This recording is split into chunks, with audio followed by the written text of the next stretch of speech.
Well, hello, Barrett. How are you? I'm doing great. I'm doing great. How are you doing today? I'm great. Thank you so much for being a part of this Course in Miracles. The whole issue, the interview, the chat from the beginning, you were right on board, and I absolutely love that. So Yeah. it's going to be fun. You bet. Um, a little bit about you. So I know you teach A Course in Miracles. Mhm. Tell me a little bit about your background. Yeah. So I got into A Course in Miracles in 2006. I had heard about it a number of times just in spiritual authors' books that I've been reading. And it always seemed good. I always liked what I read. And so I picked it up in 2006. And when I first started reading it, it was like gobbledygook. I mean, I got some of it, but I kept reading the text, and what I would find I would do is I would just start falling asleep. So I'd read like a page, and then I'd fall asleep, and I'd read another page or two, and I'd fall asleep. And this happened like I don't know 3 or 4 times, and I'm like, I can't keep doing this. So I switched to the workbook. I started doing the workbook because that's more structured, Uh-huh. and that was enough to kind of get me into it. And then I really just fell in love.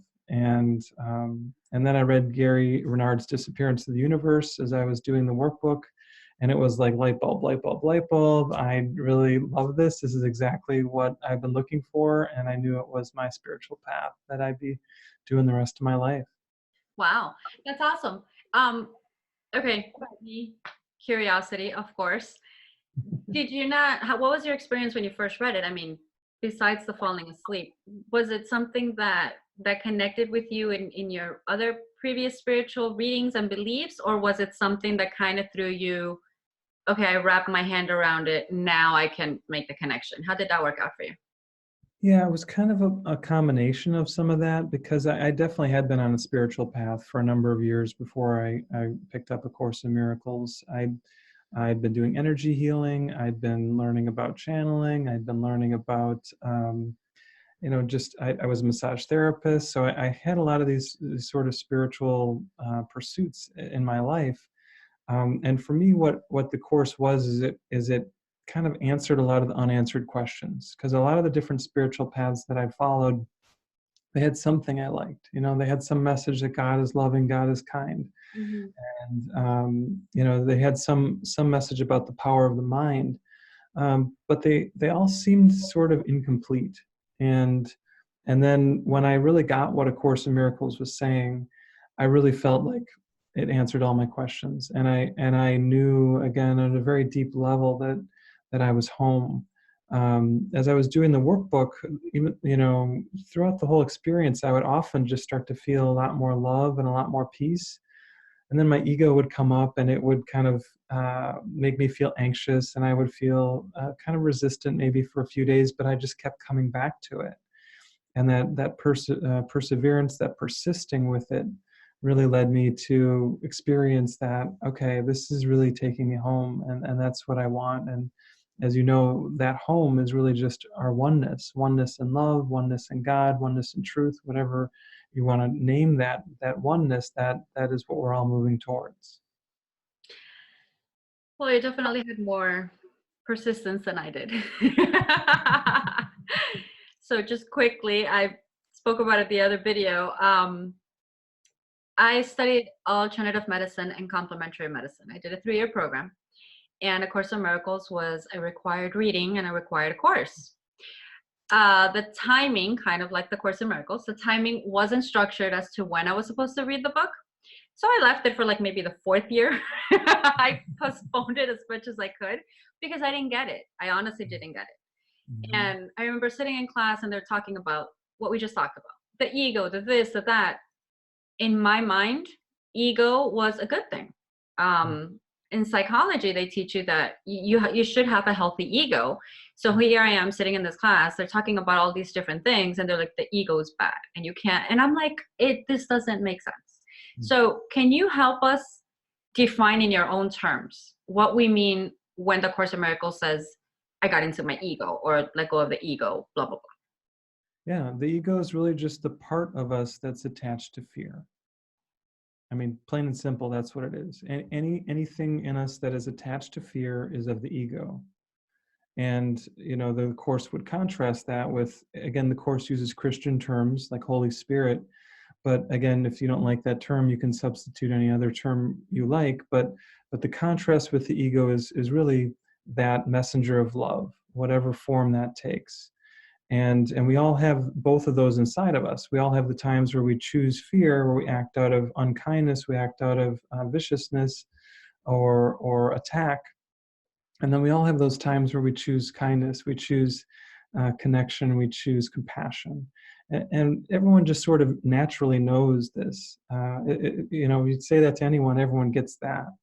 But what the Course does, I think, really, really clearly is it goes into what the ego is inside of us, what this part of us that believes in separation, which again is another definition for the ego, what this part of us that believes that we're separate from others, separate from the divine, separate from allness, what that part does, again, the Course helps us to see what that is, so that we can start to choose against it. We can start to make better choices. And what that leads us to is it leads us to making more choices of love. And obviously, when we're making those inner choices, our outer life is going to start reflecting that more and more. So it's a process always of what's healing what's within, but the benefits do start to show up in our outer world as well. And it's so true. It's a matter of, my experience with the Course in Miracles is a matter of, it took me a while to get what the ego was.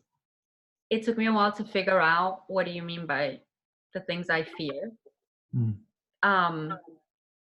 With me, I finally understood the book once I finally opened it and sat down with it, after I had put it down a long time ago again, was when the things would make sense to me in my heart. And I kind of started letting go of my human mind, which is the way I define ego, is just that human nature, conditional, that we've been trained. Yeah. I kind of said, even though I don't get it, it feels good. And I think that's why I stuck to it the first few times before I gave it up a few more times. Because I've given it up plenty of times. But it's the way it makes me feel, and it does really connect to that unconditional love that I don't find anywhere else. Mm-hmm. And I am so a little bit about me. Yes, I studied all of that. I channel a lot through my writings. And I was younger, I did divination, and it was just the mystic and the subconscious and the psychology. I loved it. It's fascinating to me. And then when the Course in Miracles was introduced, it was more, well, I don't get any of that fun stuff I'm getting from other places. How does this work? But it was that. It was once I felt that connection, I can see everything else that I had studied and that I had learned or that I do. I see it with completely different eyes. And then I catch myself like a crazy person thinking, well, it's not me seeing this now. It's me through the Holy Spirit. But I would never have understood that before, ever. Now it's because of a Course, I see things so much differently. And I realize when I fall back into ego and problems, because I do, I see it now before I didn't. Yeah. Does that make sense? Totally. Yeah. And I think this going deeper and then falling back into the ego is something we all experience. We all have this pattern of really committing more deeply to our awakening, committing more deeply to light and love, and then noticing how we kind of go back into the fear. We go back into the dysfunctional patterns in our life. And this is, I think, super normal. And I think it's really comforting to know this, because so many people, as they start out, then they fall back, they judge themselves for that falling back. They say, I'm doing it wrong, or I'm not dedicated enough, I'm not a good enough student. Whatever it is, people judge themselves, and we don't need to do that. We don't need to do that. We just notice when we're doing that, and then realize I can make a different choice. And it really is, that's all we need to do, again and again. And again. And again. And it's also even coming into that awareness, into knowing that there's another way. There's another choice that can be done. I was explaining to a client the other day, it's stepping out of that whole vision of, is the glass half empty, is it half full? Step away from the glass entirely, and you're like, I don't even need to be there. I mean, what other choice can I do? What other things can be brought to me without me even realizing that they were there, and be open to them? And I think that's what a lot of the lessons, at least for me, the ones I've gotten to so far, have shown me. It's, wow, I never saw it that way. Or, oh, okay, that's a new way to think about X, Y, and Z. Because Mm-hmm. the terminology in the course, and now I want to ask you, the terminology in the course, I find it difficult. I don't know if it's because I've been living in the US since '86. So I am Colombian Mm-hmm. and I speak Spanish. And sometimes my ego, maybe, I would say, maybe I'm not translating this right. But no, I think in English. I have my accent, but I understand. But this book, it just would not make sense to me. Mm-hmm. How, when you help somebody go through the course, or they ask you, why is this lingo so complicated? What advice, or what do you talk to them about that? Well, what I would say is don't worry too much if parts of it don't make sense. To just stick with it. One of the things our ego can do is it can kind of hook us into, I need to understand this sentence. I need to understand this paragraph. And it can kind of like bind us and we get really kind of stuck. So most of the time, my suggestion is, if you want, you can come back to it again the next day and see if it makes any more sense. Sometimes it will. But a lot of times it's like, just let yourself keep going. And if you stick with it and you come back to it maybe in a month, or farther down the road, maybe it'll make more sense. Again, the book that I mentioned at the beginning, Disappearance of the Universe by Gary Renard, to me, it's the most helpful book to describe what A Course in Miracles is saying. Because it really explains A Course in Miracles metaphysics and principles behind it in plain English, which, as you said, the Course doesn't always speak in plain English. It's often in this sort of blank verse, this rhythmic, poetic sort of style. And the words are sort of designed to break down the walls in our mind, the fearful thoughts that we have. And sometimes as we're kind of butting up against something we're not familiar with or we don't understand, there's stress and resistance. So again, I would say that this experience you're naming is super normal. I think almost everyone has this to a certain extent with the Course. Just know that you're not alone in it. Know that if you pick it up again, you might feel it makes a little more sense, or maybe not. And then I would just say set that part down and maybe read a different part of it, or just keep going. And I think that's great advice, because I know a lot of people, even in my personal circle, that would buy the book because they've heard me talk about it, or they've taken a class and they're like, oh, wow, everybody talks about the love and I want to reach that and I want to understand it. And they'll call me and they're like, I tried reading the first page and I quit. And they won't go back. So I Yeah. think it's great that all of us that have gone through it can actually tell people. And that's kind of one of the reasons I want this issue and this project to focus on is, sure, I'm a student of A Course in Miracles. It doesn't mean I'm great. You're a teacher of A Course in Miracles. It doesn't mean you didn't go through the hassle or you still don't go through certain things. But for them to realize that it's normal. It's normal to be confused. It's normal to not understand it. I don't know if it's as normal as me that you just put it away and use it as a bookend on a shelf. Mhm. but No, but I it's get that. it's that you said at the beginning. It's, you were persistent and you continued, and I think that's a great way of saying, even if you don't understand what's going on right away, Mhm. it'll change something in you slowly but surely if you trust it and you allow it. Yeah. And that's actually an instruction in the introduction to the workbook itself. You know, the book says you may not agree or understand or believe everything that is being taught here. That's okay. Just do your best to do the practices in it, because those practices will start to undo the ego. They will start to help us release the fear that we have inside of us. And it's the experience of freedom from fear that we're all going for. Whatever we think consciously, that's the deeper thing that we want. We want to be free of fear. We want to live a life of happiness. And I think that that's an idea even beyond the Course. In fact, it's one of my favorite things I've heard the Dalai Lama says, is he says, regardless of what your religion, regardless if you don't even have a religion, everyone on the planet wants to be happy. And that's how we are all the same. And I think that's very much in harmony with what A Course in Miracles is teaching us. And I love that you just said that. The magazine is called Happier, Healthier Women. And when I started putting everything together, for me, I help people. I mean, I help women by empowering them, and I empower them in different ways. Mm. And my magazine has taken quite a shift. It began with 6 topics that I believe are important to women. Makeup and hair are not included because for me, that's not important. It's fun, but it's besides the point. So my 6 categories were, parenting, financing, personal development, mind, body, spirit, et cetera, et cetera. And then throughout the years and with the coaching, I realized that if I go back to the name of my magazine and my mission to empower them, they need to be healthy, because if you're not healthy and you're physically feeling ill, we can talk blue in the face about the course, about spirituality, about energy healing. It'll go right over their head because they're physically hurting somewhere. And every person is different in what they need to be healthy. We'll leave it at that. But happiness is, you're right. You're absolutely right. And so is he. Everybody seeks happiness, whatever that happiness means to them. Yeah. So when people hear that my magazine is called Happier, Healthier Women, and they ask me, how do you help them get happy? My first response is, I need to know what happiness means for them.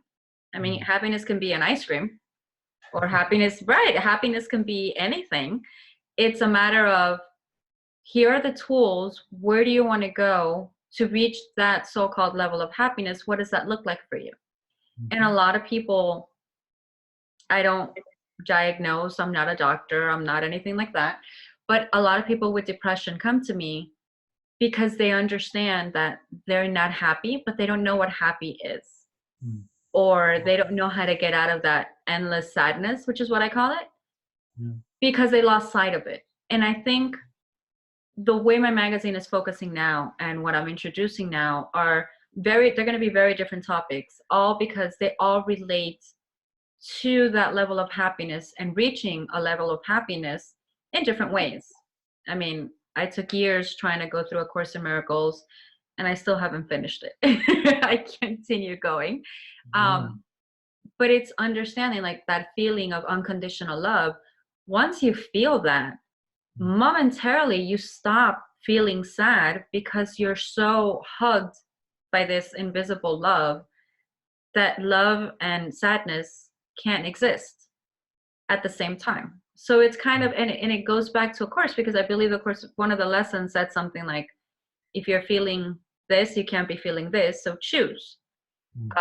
Or that's what I took of it. But I was like, it's absolutely true. Once I help people find that they can find happiness somewhere, even if it's momentarily to begin with, then we've done a good part in reaching and allowing them to understand all these principles in whichever way we say them.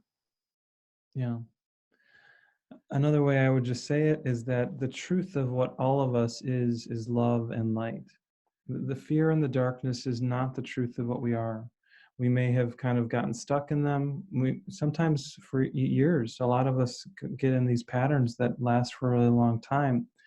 That fear, that darkness is not the truth of any of us. The truth of us is only love. And when we really get that, when we start to accept that, our whole life just starts to shift. It just has to. Right. I think that's awesome. Can we do a little process, like, based on that or based on something? Because I think all these concepts, just like the course, they're concepts that until we don't feel, we don't know what we're talking about. Yeah. Yeah, I'd be happy to kind of lead us into this space. So you can just sort of settle into this moment.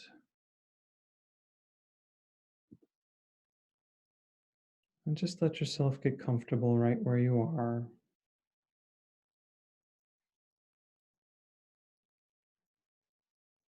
And knowing this idea that what we are is pure love, pure peace. We're going to take an inner journey into this experience of our peace.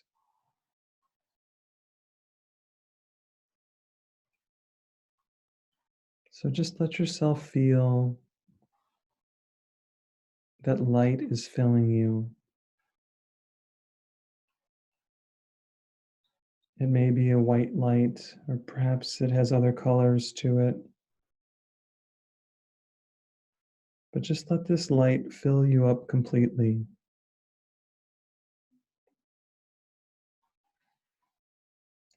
And as it fills you up, let it spill past even your skin and out into your aura. And as it starts to extend beyond the body,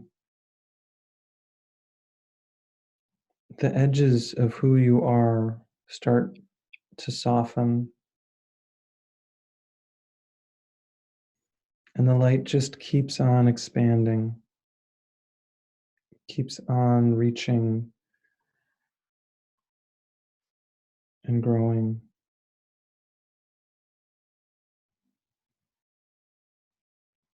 And at a certain point, we actually feel that there is no edge to the light. The light just expands to infinity.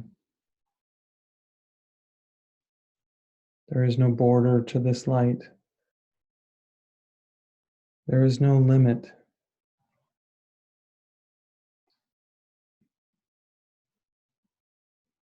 This endless light is what you are.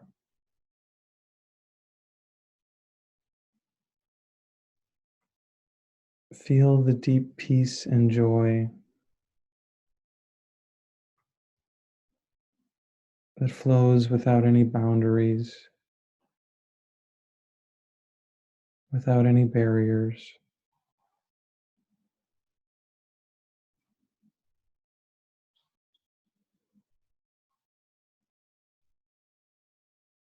And again, realize that this is what you are.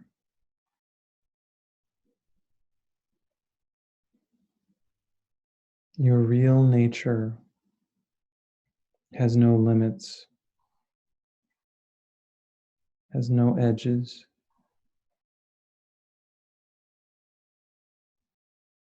In this space of pure openness, there's nothing to fear.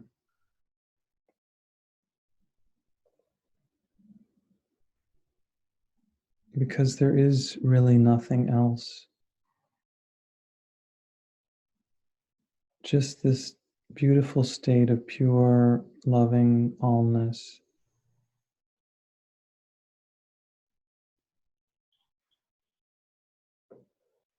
Now let yourself simply breathe here for a little while.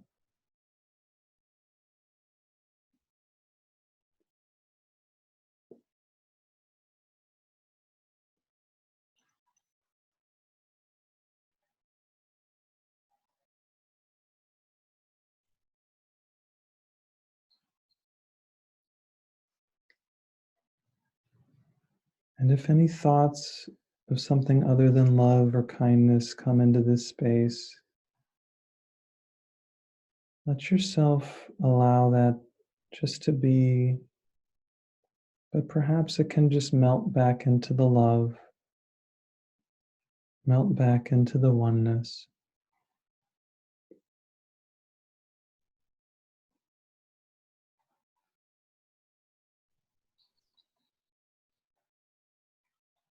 Continuing to take a few more deep breaths into this state of infinite love.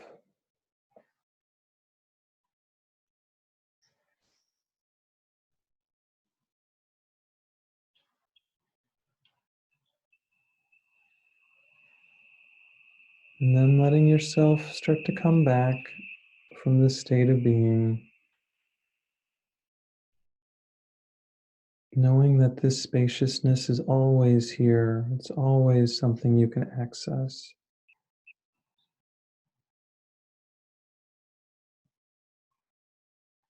But as this meditation starts to come to a close, you feel yourself once again more fully in this body that we're very familiar with.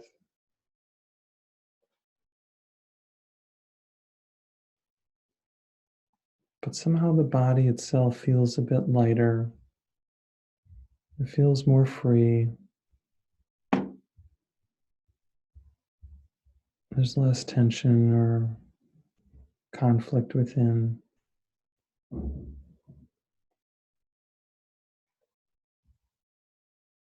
And we carry this sense of light and love with us as we go beyond this meditation and out into the rest of our day.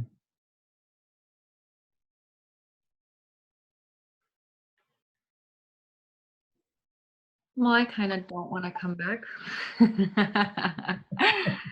Thank you. That was beautiful.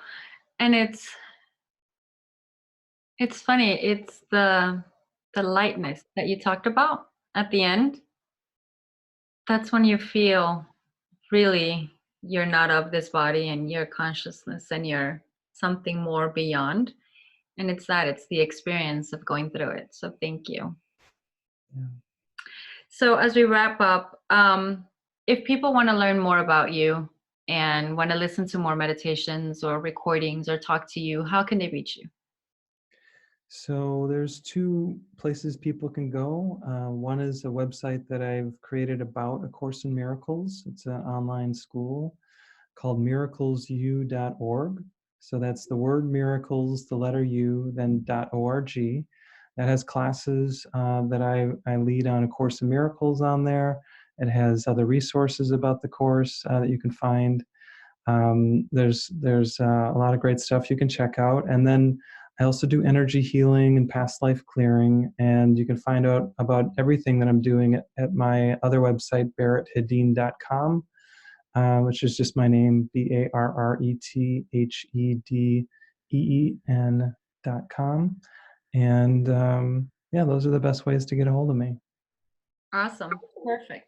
Thank you so much for this, for talking with us, participating, being a part of this project. Definitely be reminding us of this lightness and love, which we sometimes forget because we get theoretical even when we talk about spirituality. So thank you. Yeah. And I'll talk to you soon. Sounds good. Thank you, Angie. This has been a really beautiful time. Have a great day. Awesome.